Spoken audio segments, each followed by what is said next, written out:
Pour rendre sa stratégie de défense plus lisible, l'Union européenne a d'abord besoin d'en avoir une stratégie de défense. Une seule. C'est-à-dire que tous les États se concertent suffisamment, mettent en avant suffisamment de points de convergence pour pouvoir définir une stratégie commune. Il faut des moteurs pour ça. Paris prétend, avec un certain nombre d'arguments, être un moteur de cette définition d'une nouvelle stratégie de défense. C'est le projet d'Emmanuel Macron, émis à l'automne dernier. Est-ce qu'il va y arriver? Les idées ne sont pas sottes du tout. Est-ce qu'il va y arriver? Est-ce qu'il va réussir à faire converger tant d'États sur des points communs, sachant que, comme toujours quand il s'agit des Français, ils ont un peu envie de garder la main et que les Européens trouvent que ce n'est pas forcément une bonne idée. Donc on est dans une nouvelle démarche et on verra ce que ça donnera. Il faut encore attendre quelques mois, on n'est qu'au début. Décider une opération militaire comme le fait la France, prenons des exemples récents, intervenir au Sahel, intervenir en Centrafrique, dans une moindre mesure intervenir dans une coalition au Moyen-Orient, ce n'est pas des décisions simples. Quels moyens, quel financement, quelle politique à appliquer sur place. On a de la séparation de belligérants, on a de la déconflictualisation, on a de la reconstruction d'un État avec une protection armée, on a de la guerre pure et simple comme on a pu voir dans le Sahel ou en Centrafrique. C'est des problèmes extrêmement complexes qui nécessitent des réponses adaptées et fermes, c'est-à-dire il faut trancher. L'Europe, quand elle va décider une intervention, elle va avoir du mal à trancher militairement. Donc c'est pour ça qu'elle va plus facilement faire des opérations qui représentent un risque de sécurité, mais un risque limité. Les pays qui sont capables de faire ça, des opérations de coercition forte en Europe, au sens géographique de l'Europe, il y en a deux. Il y a d'abord la France, qui l'a fait souvent ces dernières années, et ensuite le Royaume-Uni. Le Royaume-Uni est en train de se séparer de l'Union européenne, mais restera en capacité de faire ce type d'opération, notamment avec la France.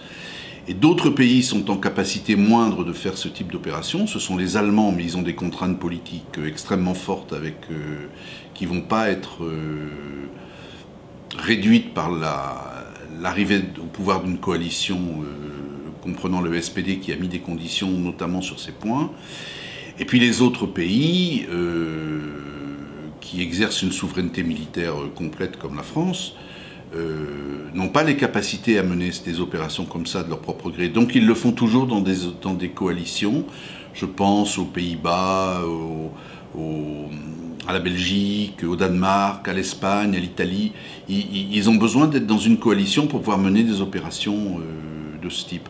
Donc c'est dans ce cadre-là qu'ils interviennent, mais ils le font aussi. Maintenant, rassembler tout ça, c'est un véritable défi. Le regain de l'intérêt de certains pays pour la solution de la crise au Mali, je pense, est à analyser en fonction du calendrier. On a eu, quand je dis on, je dis l'Europe. L'Europe a eu à faire face à un problème absolument crucial en 2013, qui était une menace islamiste radicale sur la souveraineté du Mali. Et il y avait une vraie menace sur l'État malien en tant que tel et sur la prise de son contrôle et une prise de pouvoir, un coup d'État par les islamistes qui aurait conduit l'Afrique de l'Ouest à avoir un émirat islamiste dans son cœur.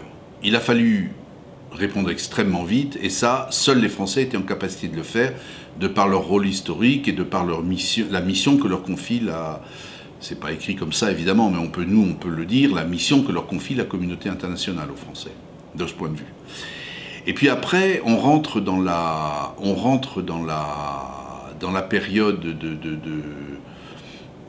de stabilisation qui dure depuis 3 ou 4 ans, dans laquelle on voit les Européens s'investir davantage et participer davantage, y compris avec des moyens militaires limités mais importants, à la solution de la crise. Et puis ils font aussi, par exemple, de la formation de l'armée malienne, ils participent à la consolidation de l'État, et c'est pas du tout simple.